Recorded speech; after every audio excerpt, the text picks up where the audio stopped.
Hey, everybody, how are you?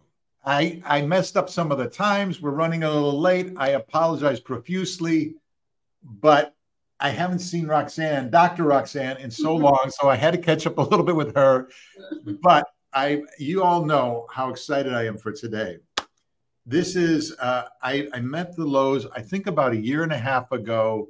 No, it was about 4 years ago in Jacksonville at a screening of Faith, Hope, and Love. And we've been friends ever since then. I heard them speak about a year and a half ago in Arizona. And I'm telling you, they're phenomenal on video and also in person. So with me today, you know Father Louh from our previous conversations. This is his wife, Presbyter Dr. Roxanne Louh, a psychologist, and they have that beautiful book, Renewing You, a phenomenal Christmas gift. You guys, if you're looking for a Christmas gift, I'm telling you that one is great because it resets you for the new year.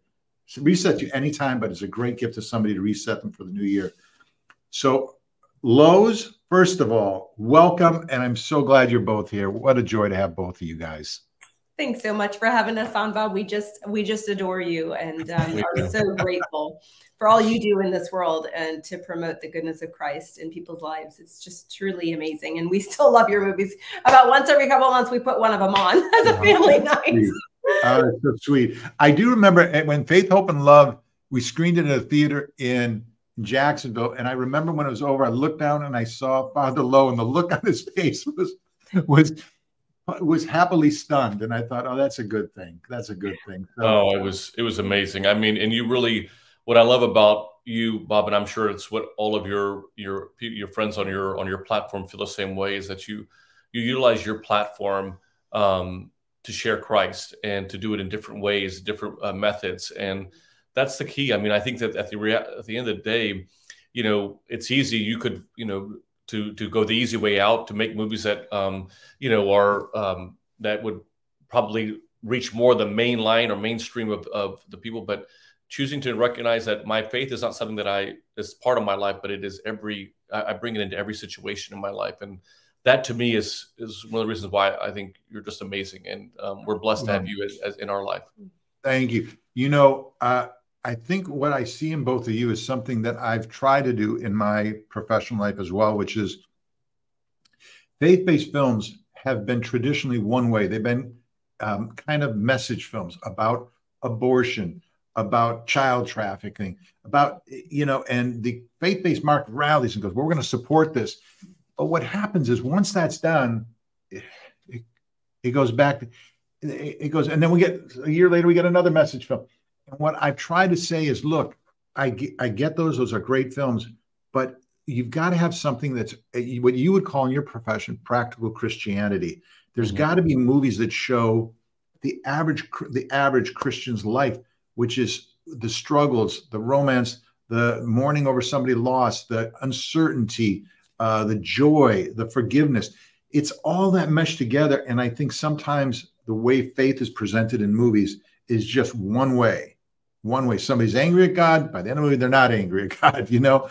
And so I perceive in what I love in your works, both of you, I'll read something and I'll go, that's me. That I can identify with that. An example I gave you guys, which is, in fact, I was talking over the weekend to some friends about it. When when my sons were in high school, they were involved heavily in football. And I would lose my voice every game. And I would think to myself, and then I remember seeing Father Karcher came up one day and he had long hair and he had his robe on and he came out to the field. And he said, where's my son playing? Oh, there he is. And he, so calm and I thought, oh God, I feel like a goof out here. And so when you guys, I would think I was reading in your book or was it in your book, or I think it was in your book, Renewing You, was it and you were talking about just do that and then we'll get into everything else. But tell them about being at the soccer game, at Georgia's soccer game. What happened? I love this story. I don't know who's louder. Is it we are not the person who walks up and is under the radar. We let all of our feelings out on the field, I would say. Wow. Yeah, we used it as an analogy that really it's hard to hear God's voice, when right. our son was not hearing our voice amidst the crowd, and we thought we were so loud, and and he wasn't hearing a word we told him on the soccer field, despite what we thought in terms of our coaching, and we just sort of use that as an analogy that the world is loud, and we oftentimes don't hear God's voice in our own lives amidst the loud roar of life. Yeah. Oh, I so can relate to that. Mm-hmm. All right. Well, I want to get to what I absolutely love is I just love this story. And again, it parallels somewhat similar to what happened in my life as well, how you two met. And first of all, I want to say before I get into the details of the story, one of the things that I struggle with mightily when I write a movie is this. I do not want to write a movie where a guy meets a girl, they fall in love, and it's just, oh my gosh, it was so great. Everything happened perfect. And I'll tell you why I don't. Because I have too many. First of all, I come from a family of divorce. Mm-hmm. I have friends that were divorced and remarried. I have friends that are phenomenal people that never met a person that they fell in love with and got married to or dated even for a long time. I have people that have been cheated on. And so when I write a movie, I always think, I put myself at the premiere and I say, okay, when so-and-so and so-and-so and so-and-so, the people that I know that are divorced or struggling with relationship, if they're there, will they relate to this movie? Oh, yeah, and so I want to say, before we delve into their wonderful story, that I understand that not every moment in somebody's life is, and they magically met, never, I get that. But let's start with the magic part of how these two met, because I'll start it and then you guys can go from there. What I know is that Father, you were doing ministry on campus ministry, correct? Mm-hmm. Okay, take it from there, and then I'll fill in whenever I think of something. But I love this part. Go ahead. So let me just back up a little bit before that event. So typically, most seminarians, especially as you know, Bob, in the Orthodox Church, one has to be married prior to getting ordained if they choose to be ordained, or choosing to be celibate. And so when I had moved back down, I knew there was always this debate, do I get married or do I want to be celibate? Most seminarians kind of go through that if they're not dating someone while at the seminary. And I remember when I came back down to Jacksonville after living in Boston for several years, is just standing before the icon of the Virgin Mary and just simply praying the Virgin Mary in Christ, much like the icon that we have right behind us. But basically just praying that, Holy Mother, if, whatever's in store, whatever God has in store for me, just find someone that can help me to be a better Christian, that can help me to be a better man, Interesting. and to help lead people in whatever capacity. Because at that time, Bob, I didn't know if I wanted to be a priest, to be quite honest. Right, I remember you saying that. So I had said that prayer, really got on my hands and knees and just simply prayed that, and then surrendered. And I'd love to tell you that every time I pray, I surrender whatever I pray. But oftentimes, like all of us, we tend to micromanage Christ. But I said that prayer, and then I just and kind of left it at God's feet, and asked the Virgin Mary to pray for us as well, and to present those prayers to Christ. So with that being said, about a week later, I was doing what we call in the Orthodox Church OCF, which is Orthodox Campus Fellowship, much like campus ministry. You basically go on there on the campus, you meet with college students talking about where they are in their walk of faith, how to empower them, help them grow in their walk of faith. And so I'd been doing this presentation and spoken at this presentation. And one of my friends had been telling me that there is a family that is there in Gainesville that are both professors at the University of Florida that you should get to know. They're for no other purpose that they're people that are on fire for Christ. They're very devout Christians. He told me that they had helped found the church in Gainesville. So I was obviously excited about meeting them. And so, long story short, I ended up meeting them. And they invited me to come back to their house and to have dinner with them before I went back to Jacksonville. And so with the full intent of just simply going there to eat and then leaving. And Roxanne at the time was living in Orlando, Florida, and you can chime in anytime that you want, but at least this is the way I saw it.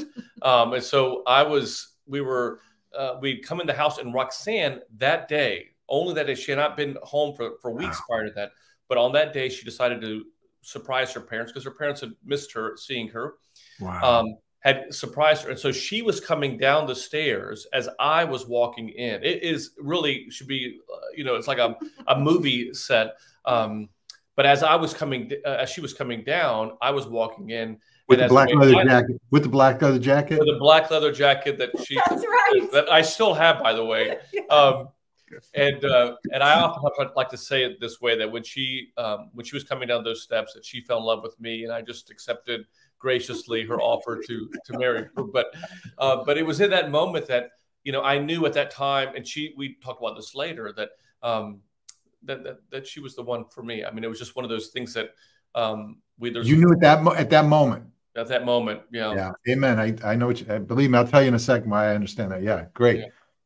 So you saw her. Wait. So okay, Roxanne, do you remember the moment? Is his story accurate? First of all, has he embellished this story at all? We're having some technical difficulties. The story is it is quite accurate, and it's interesting. I always look back on that event, and I think this is divinely orchestrated, was divinely orchestrated. God has a will for our lives that we cannot create, even in our wildest dreams. Mm-hmm. I never would have met. There's no way possible I would have met Nick. We were in different places geographically speaking, and different places and seasons of our life.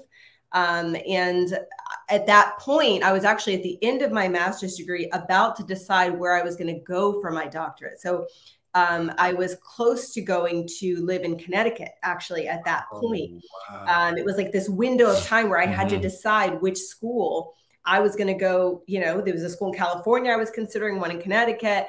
And at that time when we met, there was just, I had been really focused on school at the time.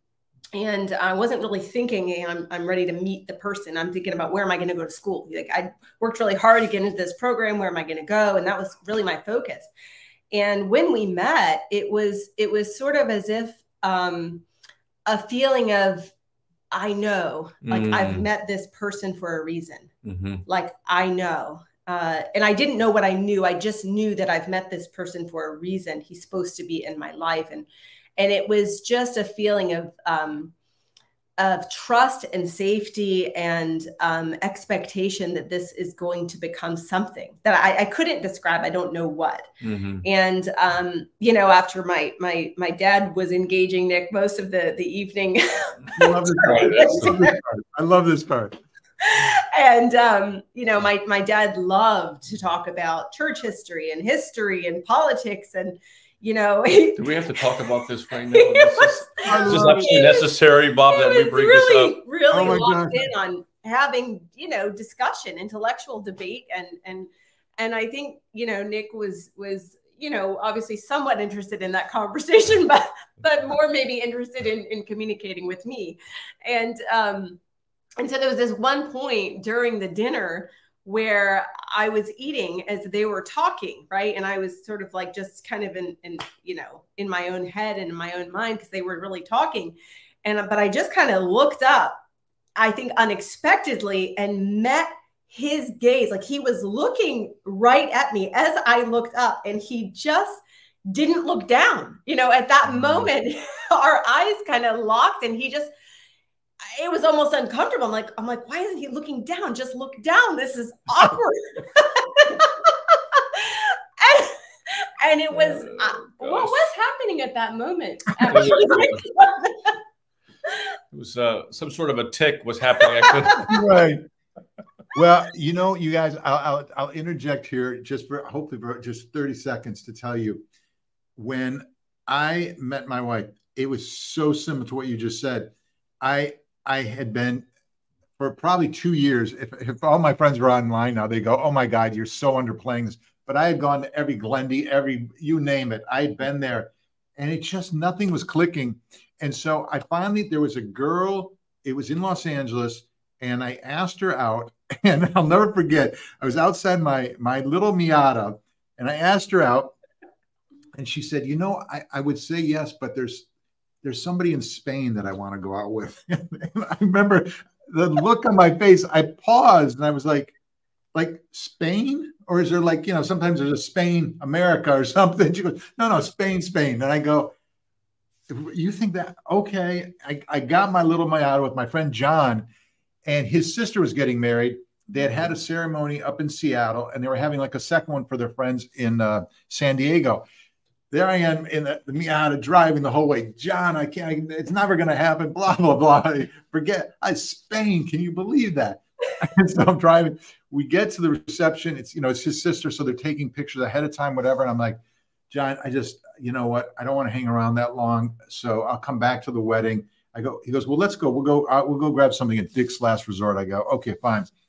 We're walking out, and just then I look over and I see this young woman walk over, and the gift table was there, and there was a little girl, maybe like 4 or 5 years old. She said something to this young lady, and the young lady knelt down, tucked her hair behind her ear, and looked at her like, I'm sorry, I didn't hear what you said, and was eye to eye with her. Oh. We didn't go to Dick's Last Resort. Did not happen. Let me tell you. I was like, who is that? And it was just the way she comported herself. And it's online, by the way, because I went home that night and I wrote in my diary, this is it. And for her, I think it was for her 50th, I read this diary, and I read what I wrote in the diary. And I'll tell you, everything you guys said, I just knew it. I knew this is what I was looking for. I remember at one point, somebody said something to her, and she turned away, and I thought, okay. And she said, hold on a second. She turned back to me, and she remembered exactly where we were in the conversation, said, go ahead. Wow. It's like, whoa, God. So fell madly in love with her. And so anyway, I know that feeling. And I'll throw in one other thing here, then we'll get back to your story. The day we got married, she was walking down the aisle with her father. And I wrote this in Falling in Love with Sophia. I can never explain what happened. It was like everything went into slow motion, and it almost was like, all I can say is I saw my life to come, and it was a great life. I knew I didn't see my children, but I knew there was children. I knew there was happiness. It was just, I knew it was just something I can't explain. And then she got to the end there, that came out of it, but I was so spooked by it. Even after we got married, after, we were getting ready for the limos and everything. And I could tell I was just, what just happened? What was that? I got in the car, and fortunately, my father-in-law sitting across from me, he goes, did you feel that? Thank God he said that, because he felt the same thing. Oh, wow. Wow. And I said, what was that? He goes, Bob, for me, it was, I wanted, this will choke me up. He said, I wanted to turn and look at Trisha, but I couldn't because we were walking. He goes, but the more I looked at you, I saw her face. Oh, that's so there you go. So that's why I love your guys' story. It reminds me so much of what we went through. But here was the thing that I want to tie in with your guys' story, which is, first of all, take us, what happened after that? How long after that? Did you start dating right away, or what happened after that? Yeah, I mean, we began dating, and obviously took our time. I knew that, one of the things that we are taught at the seminary, and this is really a life principle, but it's just recognizing that the person that you're marrying is someone that you sacrifice everything for, and use a lot of discernment in finding the right person that not only that you can help grow and help lead and help guide through Christ, but also who they can do the same for you. Because, I knew just in my own education, and obviously through her education, that the physical attraction was already there. I mean, that, and there was already that connection, but we knew that stuff fades, over time. In other words, that you start looking at the heart, start looking at what they, where you're going to be in 5 years from now, 10 years from now, 20 years from now. So we really spent a great deal of time in this, what some might call courtship, spending a great deal of time just talking about life, you know, and asking her, I mean, and to be honest with you, I said, you know, I don't know if I'm going to be a priest, but I do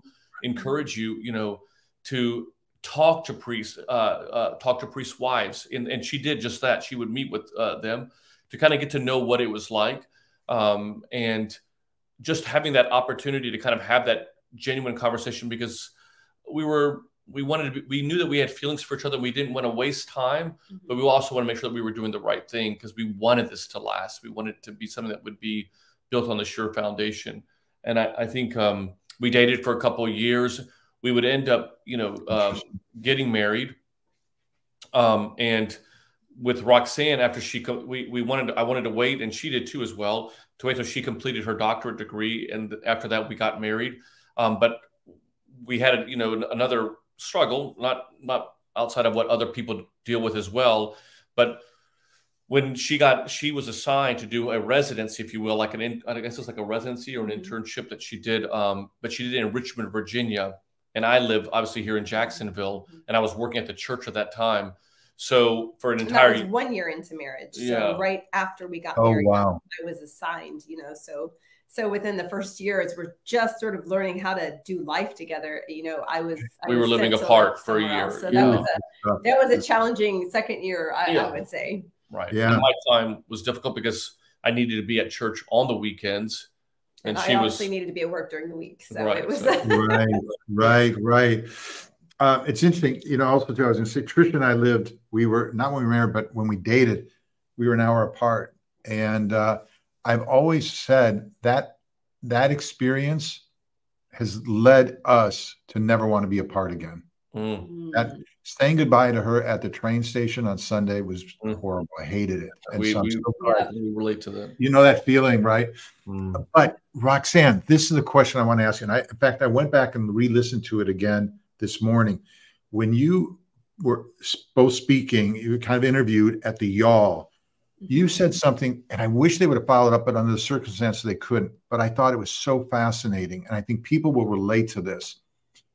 You said, my family never missed a church. My brother was an altar boy. My mother was in every organization. You know, we were heavily involved, but I almost started to drift away. Those are my words, not yours. I almost started. Can you explain that, and then how Father Nick, did he change part of that, or tell me the metamorphosis of you to where you are today? Yeah, what a neat way to look at the work of the Holy Spirit. I mean, yes, we were in church, born and raised in the Orthodox Church. I was actually our church organist. Yeah. And we never missed a Sunday. And I would say that growing up in the Orthodox Church, although there's so many gems and there's so much beauty and there's such a rich soil and root system that we've learned over time. I wouldn't say that I was exactly exposed to that beauty and the depth of our church as a church goer for 18 years. Being raised in the church, I learned the basics, and I learned what everybody does, and when you stand up and when you do your cross, and you know, but I did not feel a relevancy to my life. I didn't feel where my faith fit into my daily life. And what I was dealing with at the time as a student, as a high schooler, as a college student, I wouldn't say that I found a refuge in the church in terms of helping me manage my life and trusting in Him to guide me, or even the ability to understand what the Holy Spirit even was in my life. And my exposure to that, I would say, came at the moment of meeting Nick. I felt this sort of richness of something guiding me that wasn't me. I was always a kind of a control person. You know, I kind of like to lead my life and, you know, real go-getter. And I felt for the first time like something else was leading me at that moment. And I would say that I have been led by that presence since that moment up until now. And I still feel led by that presence. And through meeting Nick and you know, we never dreamt of this ministry. We never thought our careers would merge. We never even talked about that. And through a series of, you know, going to retreats. We would go to youth retreats together. I would just come along for the ride because I needed to see him. And we would just start talking about things. And then we would talk about, you know, talks and sermons, and we would both start weighing in on what that looked like. And it sort of became this, I would say, this synergy of like, wow, what we do and how we think is complementing this, you know, path of how faith is relevant in our lives. And let's talk more about that. And it just sort of evolved. And I came to know the Orthodox Church so much through that process. I learned so much about the beauty and the rich history and what it all meant. And I was wowed by it. Mm-hmm. And I think to myself, wow, like if only all the young people knew everything there is to know. I feel like I could spend the rest of my life learning about our church and our faith, and I would still not even cover a tenth of it. That there's just so much vast knowledge. And so I came to love and appreciate our church through this relationship, but I would say on the foundation of the work of the Holy Spirit in my life and in our life and in his expectation for us together. Mm-hmm. Beautifully put. Gosh, so much of our experience are so similar. When I wrote a book called Guide to the Divine Liturgy, and I wrote in there, you know, I'd been around so many priests, and we would always talk the fullness of the faith. We have the fullness of the faith. We have the fullness of it. And I remember going to church, and I wrote in the forward to that book, this was about 10 years ago. To me, it was like a wonderful, beautiful, heartfelt foreign film. Mm. I knew that, this is the crescendo of it. These are the hymns. I don't know. I know how to sing them. I don't even know what they're really saying. Mm-hmm. I get this is where communion comes. I don't know where the wine is changed into the blood of Christ, but it was always touching. But the thing that changed all that for me was having children. Because I knew I couldn't just turn to them and go, well, just feel it, and it'll all be good. When they turn to you going, why are we doing this? Why are we kneeling? What's this? Why is the gospel? Why are they saying the doors? Why are they saying shut the doors? Right. Why? That doesn't make sense. Right. What's the creed? Who came up with the creed? Was the divine liturgy ever changed? Has it always been St. John Chrysostom? Why do we have St. John? It was so. So that is where and so you know what I did, and I've been Greek Orthodox my whole life. I went to the catechumen class. Sat there, and I'll never forget. Father Steve said, "It's epistle." Bob, what does epistle mean? I go, I have no idea. He goes, "You're Greek." I go, I have no idea. Don't know what it means. And it was just raw. And that is so.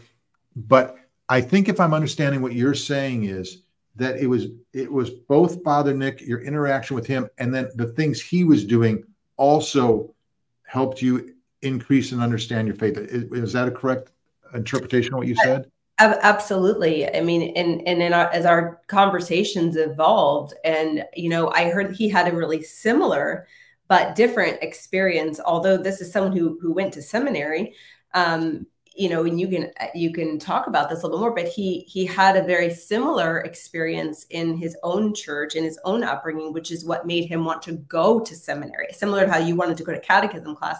He's like, I want to go to seminary, you know, to learn more about my faith. And he had an exposure to somebody else's, you know, Bible study. And I don't know if you want to say more about that, but that also was sort of very comforting to me, knowing that, wow, here's someone who, you know, we're coming from very different places, but we've had a very similar experience.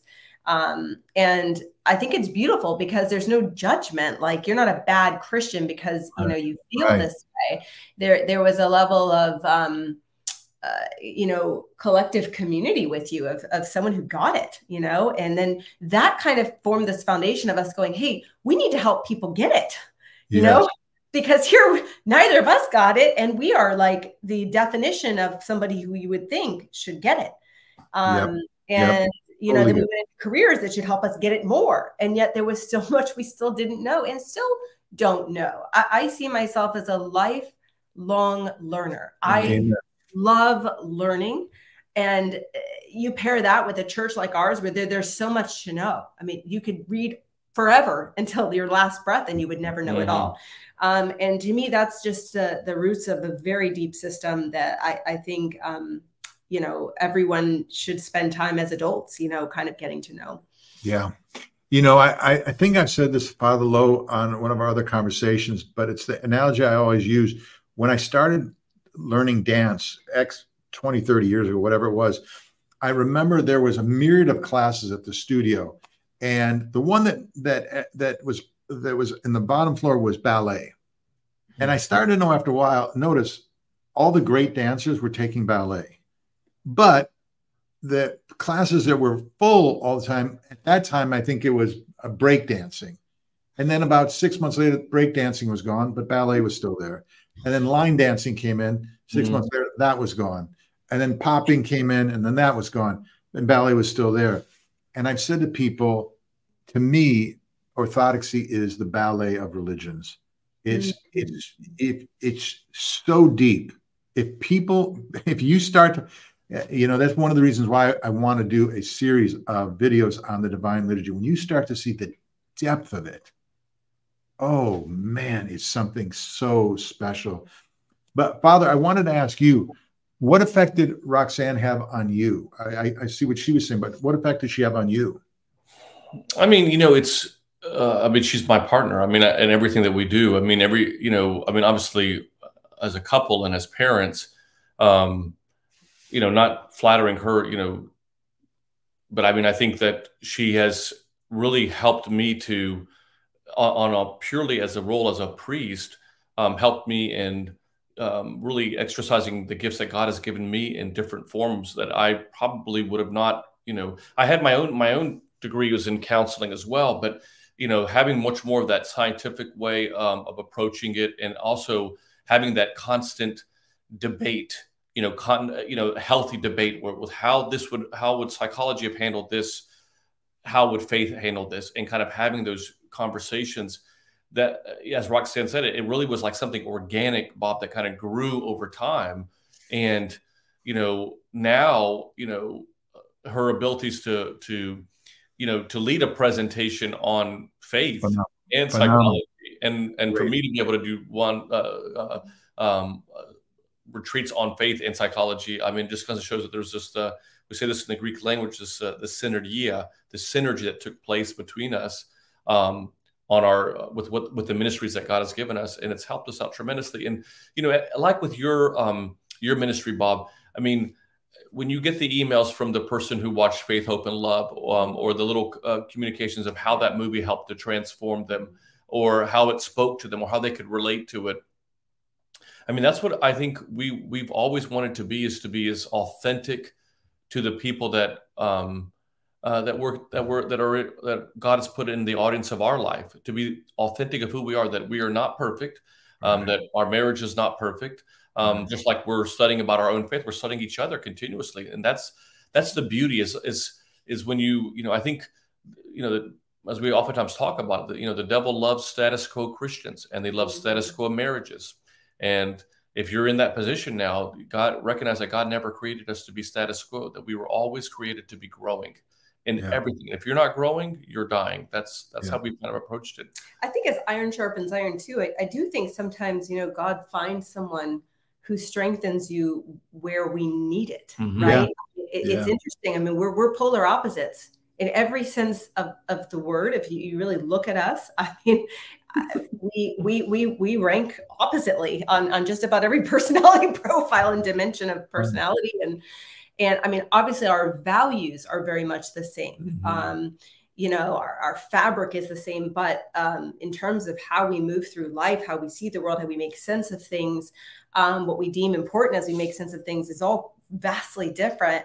But you can see God's work in saying, hey, you know, you're a detailed person, but you need a visionary, or else you're not gonna complete my will for your life. And I look at that every day, and I look up and say, I need a visionary in my life, right? And so iron really does sharpen iron. I mean, I feel like that scripture comes alive in marriage when you are led by the Holy Spirit to be brought to somebody who's going to make you better, because we're not complete on our own. We're just not. I mean, Adam was given a helper, you know, for a reason. I think God looked at each of us and says, you need a helper to complete my will for you. And so that's how I look at marriage. Yeah. You know, it's true what you said, Father. You and I are very similar in a sense. I was talking to Trish about it over the weekend. 2 or 3 people came up, had seen the movie, or you know, had said, "Hey, I read your book, whatever." And they said something that just breaks my heart. They go, "You know, I want to be religious like you, or I want to be more spiritual." And I think I'm in the same boat with you. Trust me. I'm just trying to get through this. I'm trying to keep my kids, you know, from going the wrong direction. I'm trying to make sure my relationship, my wife is great. And I want to say to them, it's I don't want to say it's easy to do, but just turn to God, start reading the Bible, start praying, and you're right there. You're right where I'm at. I'm not doing anything, you know. I forget where it was, Roxanne, but man, it was the key to the lock for me, about the 15 minutes and reading the Bible. And I remember I was reading, I think it was in Renewing You, where you said, I found it's on my drive in the car. And I went, oh, that's interesting. And so every morning when I come downstairs, the dog wants to sit on my lap. I feel horrible taking the dog off and go, okay, I got to go to work. So what I did, I put the dog on my lap, opened the Bible, and that's that. But it was something that you said that, and I thought, that's my time. So I do feel like with everybody that sees the movie or whatever, I just feel like you can be right there. You know, it's just a matter of turning to God and starting down that path, and you know, there's no special thing. I want to ask you this, because you brought up a great point, and I'm gonna use a hypothetical because it's something I'm unsure of.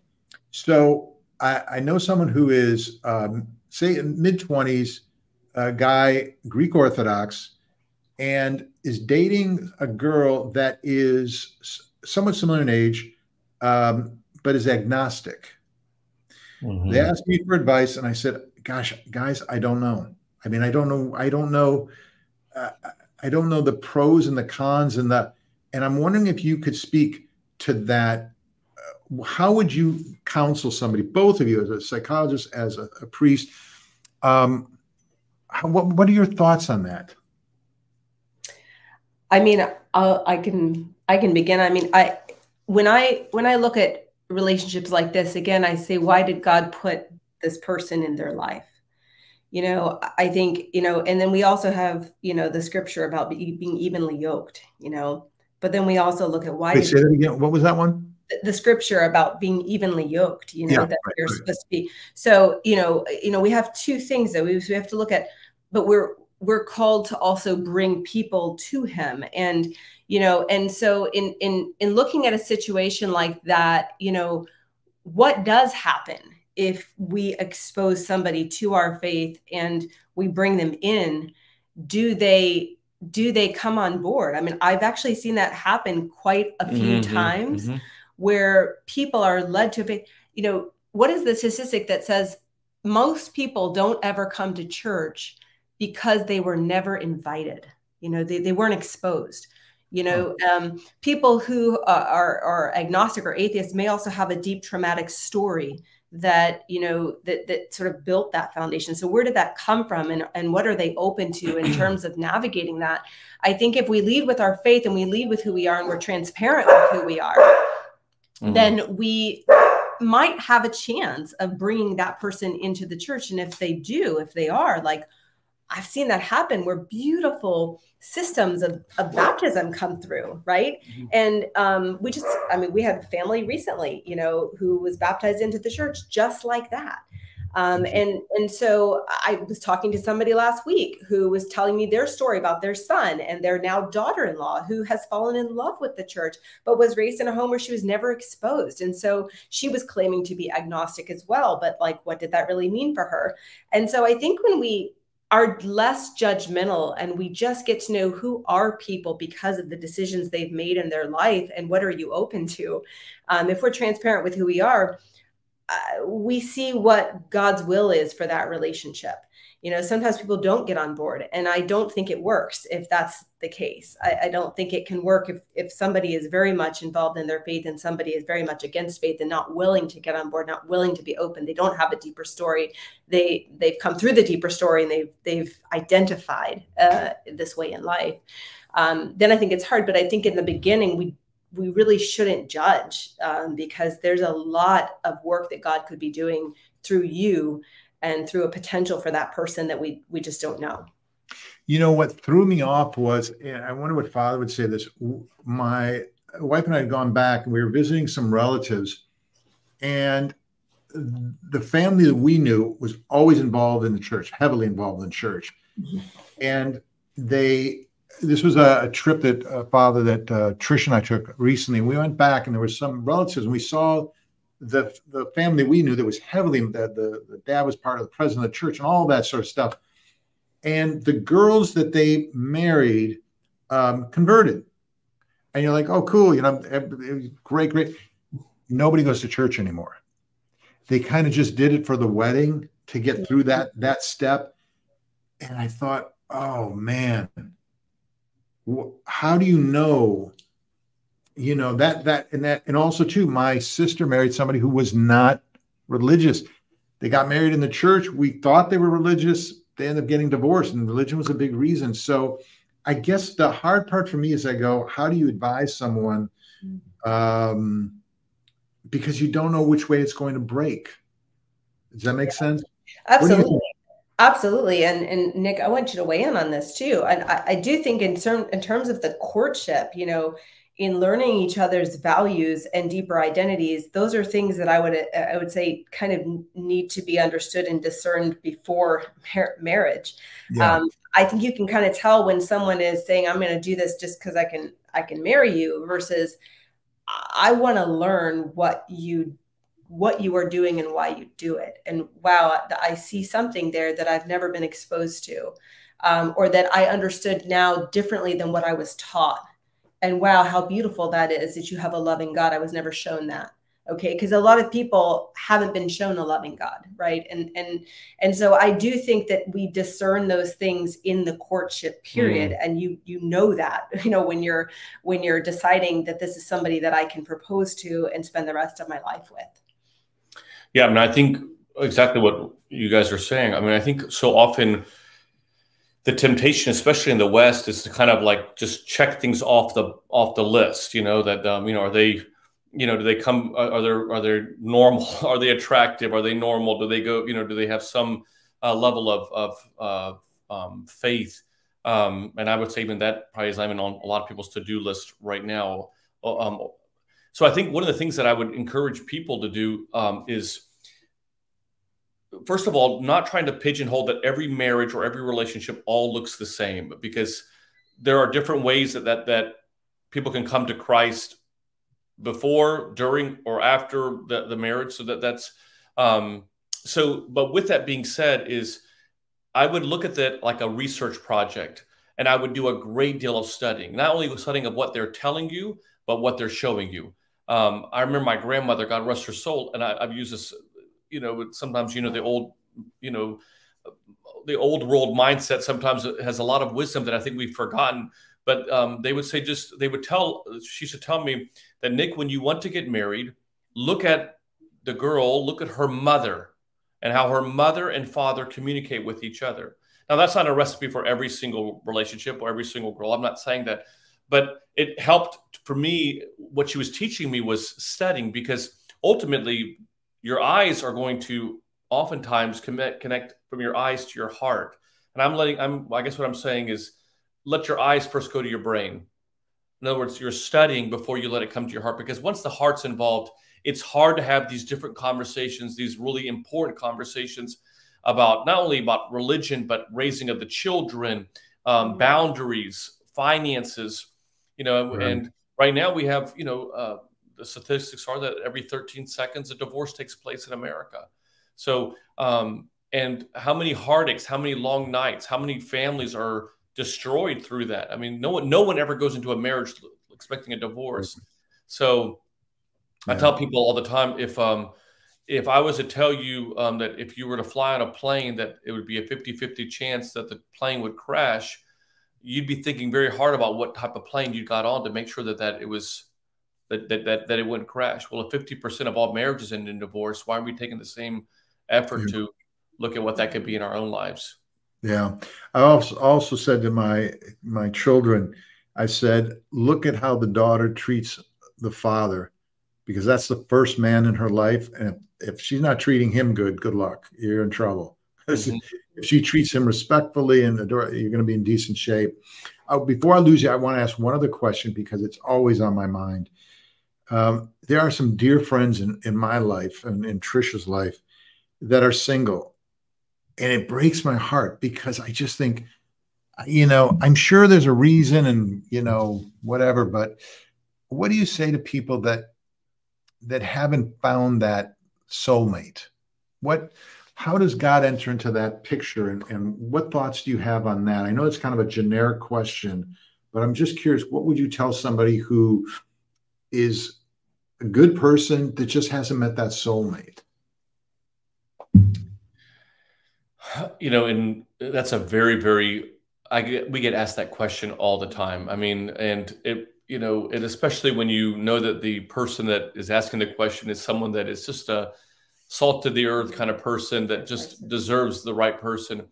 I always say, and this may not be necessarily comforting, but from the last book of the Old Testament to the first book of the New Testament, we're in this Christmas season right now. But prior to Christmas, there were 400 years of total absolute silence that are not reflected in the Old Testament. 400 years of absolute quietness. And I can't imagine that for 400 years, the Jewish people were just simply staying quiet. They were continuing to pray. And for many of them, they were patient in the waiting. And I would encourage the people that are single here is be patient in the waiting. That'd be number one. Okay.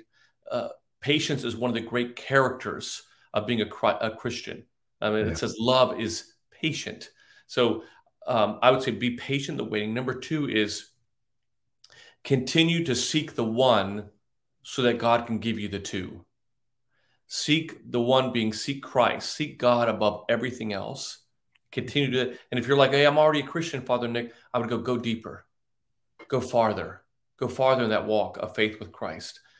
And because he already knows what's on your heart. He already knows what you want. And let him in the appropriate time find that number two. Marriage, as you know, Bob, is a calling. It's, I should say I don't know if everyone understands it that way, but it's a calling. I mean, and so if God has put that on your heart in some way, shape, or form, that happens. It may not be in the traditional way of what marriage is. It may be in having a great friend. It may be having a connection to even a deeper relationship that you have with Christ. I mean, we would argue that we're already in many ways married because that's what happens at baptism. We marry Christ.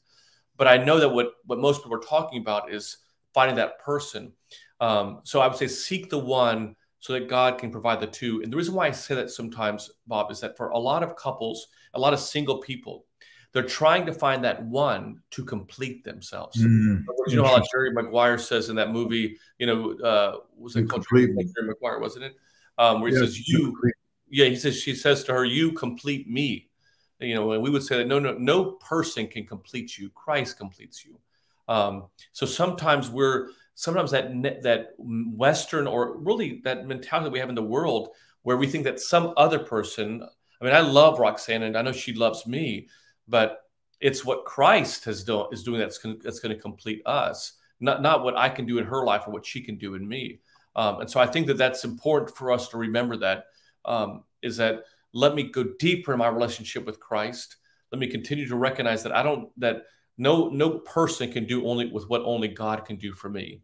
And then allow yourself to be in opportunities where you meet people. That can be in church, that can be in healthy group settings where you have that opportunity.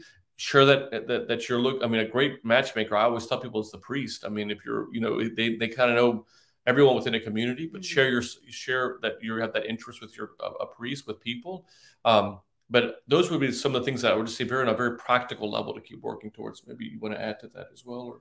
I mean, that's perfectly stated. I just let it not be transactional that, well, I did pray, I do feel like I hear that a lot, but I have prayed, I did trust, and he didn't bring. So now I'm doubting and now I'm giving up. And right. I would say that it's something that is not meant to be a sprint, that our trusting in him to bring forth what he has put on our heart. It shouldn't be a transaction, you know, it's supposed to be ongoing. And it is often when we are least expecting, at least controlling of it, that it is put in our lives. Like I said, if we've put ourselves in situations where we are open to it and we haven't become hopeless and withdrawn and doubting of ourselves, doubting of God, because I see that too. And then people sort of, you know, withdraw themselves from the opportunities and the walks of life where they could, you know, be believing in something occurring, and kind of becomes a self-fulfilling prophecy that we sort of give up on seeking that, or give up believing that we're ever going to obtain it. So to never stop chasing him, I would say, you know, is, you know, kind of like Job, you know, read Job. It worked out well in the end, but it was quite difficult in the journey. Right. Okay. Now, I don't know if Father tells you this, but every week at the very end, I don't know how I started this, but I ask him a bonus question. The first one was, okay, it was a little hard. It was a little hard, the first one. I didn't think it was that hard. So I've softened them since then. So I'll give you a let's see, I'll give you a choice. You can pick either one of these. Well, actually, no, I think it'll be one that'll help people. What, as a mother, what's the toughest part in raising children? Roxanne, then I'll go to you, Father. The toughest part in raising children, I would say, is letting go. You know, letting go of them in a world that is so scary, that I look out and don't see a reflection of what I trust my kids to be around. And so trying to raise them with a level of like, okay, Lord, I know that you love them more than I do. You know, be with them and guide their decisions, protect their heart, like lead them with discernment. Like, there is so much facing our kids today in this world that I think the hardest part for me is not trying to control it all and just letting go and trusting that he has them and he will shape them to become more and more like him as they face the darkness that I think is in this world.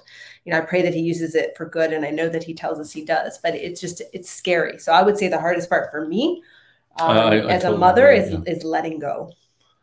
I think I totally agree. I mean, that would be my first choice as well. I think if I was just going to add to that, I probably would add that, you know, trying to be the best example to them when I fall short so many times, you know, just trying to be the greatest, trying to be the best witness that God wants me to be for them, not just in my time with them, but my time, you know, when I'm not only with my time communicating directly to them, but when I'm not communicating directly with them, I'm just in their presence, trying to be the same witness. I'll tell you, so just if this brings you any comfort. So ours are going to be 25 in a couple of weeks.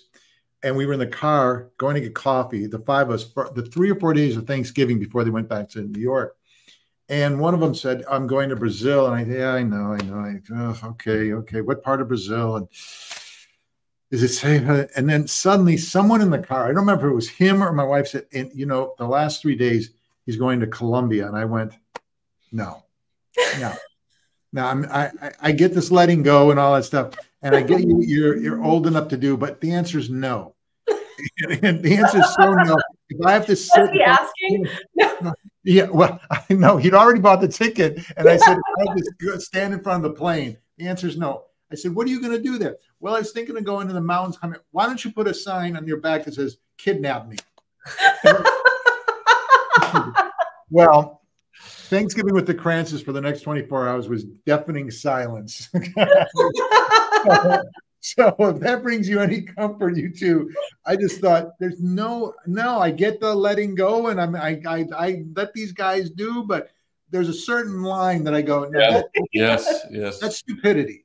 So, and then all our friends at the Christmas party said, oh, that's great, Colombia, that's so cool. No, it's not cool. No. I said, what was the thinking there? Well, it's warm, and it was a cheap ticket. I go, why do you think it's a cheap ticket? You know, go to Hawaii. Would love to hear how that trip went, Bob, when it happens. Oh, we got canceled. Oh, we got canceled. No. The Cranston, you don't know, Trisha Trisha, you think I'd let go pretty much by and large, but Trisha, it was that fish came reeling back in. Like, no. And the other thing I would say to what you said, Father, what amazed me and one of the greatest joys in my life is in the last couple of years, when Father's Day came around, our boys were kind enough to write notes to me and a Father's Day card. What stunned me, the things they wrote in there were things I never thought they were even aware of. Things that just, I went, "Why, you were watching? Or you were aware of that? Like, you weren't even there when that happened. How were you aware of that?" And I'll tell you, the one that always sticks out was my son, George. Of all the things on Father's Day that he wrote, the number one thing he wrote is the way you love and treat mom. Wow. It wasn't, you came to my sporting events or you were, you know, it was the way you love and treat mom. Wow. So there's so much, you and I will be worrying about today, do this right. And what you don't realize is there's this vast catalog of things you've done that they put in their computers, and it's going to come out over the coming years. And it's, you know, I'll give you one other example and then we'll say goodbye. They will call me up at work and I'll pick up, I'll say, "What's up?" And let's say, "Okay, we're going out to this thing and can I FaceTime with you? I want you and mom to see what I'm wearing." You know, you want to go, you know what I mean? And we were in the car when that happened and I went, "Can you believe they just called us for that?" Like I was stunned. But it just shows you. And when they make a career move or decision, they'll call you. And that tells you all those little things that we all worry about as parents, that they've processed it and they've taken it in properly and they're doing the right thing. But the time that you're spending with them, and I know you put a tremendous effort into your two children. Where do you see the fruit of that over time, with an occasional Columbia thrown in? Yeah. I just shook my head. I just said, "You got to be kidding me." I just. All right, guys, before we go, tell everybody, first of all, if you can get these two to come speak at your organization, your church, whatever, I cannot tell you how phenomenal they are. I think Father spoke, I want to say 45 minutes at the all, maybe longer, maybe. It could have gone on for another hour. It was so great. And if you go online and hear Dr. Roxanne talk, it just, somebody like that can get you to stop and think. What was the thing you said, Roxanne? What was the nicest compliment somebody's ever paid you? Was that part of yours? That was one of the questions that I said to ask people to sort of learn what is it that they, you know, really value or identify within themselves, what they've come, you know, because what we've come to be noticed for are the very things we come to sort of identify with in our lives. Like that's what we own as our identity. And so you can learn so much about somebody, you know, in terms of their identity, just by asking hey, what was the greatest compliment that somebody ever gave you? I was getting out of the car listening to one of your speeches, and I was getting out and I heard that and I sat back and I went, "Wait a second, I got to think about that." It's if you get a chance to hear both of them speak and or read their book, Renewing You, I'm telling you, the depth, the insight, the humor, the practicality of it, just practical Christianity. It's just beautiful, both in person and their books. Tell them where they can see, read, and all about you guys. Thank you, Bob, so much for again having us on there. And I told you I was going to fulfill that dream of yours to have Roxanne and me on the show. So, but thank you, brother, so much for the invitation. And for those of you that are, as Bob was mentioning at the top of the program, is Renewing You. You can. It's called, the official title is Renewing You: A Priest, a Psychologist, and a Plan, in which we take 8 of the biggest topics that we see as a psychologist and as a priest, and address them from both of those perspectives, from a faith perspective and a psychology perspective. So from negative and faulty thinking to how do we grow stronger in our faith, to raising our children, dealing with marriage struggles, dealing with crises in our life and darkness in our life. And if that's something that speaks to you, if you're going through all that, or you know someone that is, all of the proceeds from this book, Renewing You, goes towards outreach ministries that are important to both of us, and specifically to the American Cancer Society, as both of our fathers went to be with the Lord after battling cancer. And so I encourage you that not only when you purchase this book is what you're doing, it's going to be beneficial, I hope, for you, but also you're doing a great cause. So if you're interested in purchasing the book, Renewing You, go to store.ancientfaith.com. That's store.ancientfaith.com/renewing you. It's also on Amazon. It's and it's on all the major bookstores. And we also have the Audible version that's recorded in our voices of the book. So if you're interested in getting the Audible version of Renewing You, and then you can also follow us on our social media platforms. So we're on Instagram, Facebook, Twitter, and YouTube, all under the headings of The Louhs. In fact, all of our sermons are archived, as Bob mentions oftentimes. I think Bob's our biggest fan, to be honest with you. So I love them. They're so great. They are so great, you guys. Yeah. So subscribe to our YouTube channel. That would be great. That would be a great thing to help us out with as well. But Dr. Roxanne, will they find you there on the YouTube as well? Because I know a lot of your stuff. I find it, but I can't remember. Did I see it on YouTube? Some speeches you've given. Is that there as well? Yes. I think there's quite a few on YouTube as well, just in different arenas that we've spoken in. Yeah, I think I would say most of them have ended up on YouTube. They're all, the ones that have been reported. Right. Right. Okay. Well, you guys, okay. Now, Dr. Roxanne, is this a one and done? Will we ever get you back again? I would love to come back. I would love, when I can practice letting go of the children, I'm going to be back, because I have to let our son drive now independently. Oh my gosh! Show, which I'm totally fine with. I'm gonna just need some. We're gonna practice. We're gonna practice our preaching right now. Yes, yeah. I would love to. I would love to. We adore your movies and everything that you do in this life and in this world. And you are such a light to everyone who tunes in. So Amen. We're honored. We're honored, and I'd love to be back on. Well, I learned so much from you guys. And as I say goodbye, I will just say this. We let our kids have my brand new car. Trish and I went to the movies. We didn't get more than 5 minutes into the movie, and they had wrecked the car. Oh, so yeah. So I'll take George tonight. Yeah, that's why the letting go to Columbia wasn't so easy. Okay.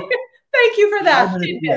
Took the popcorn, threw it in the trash, and went, "You got to be kidding. What happened?"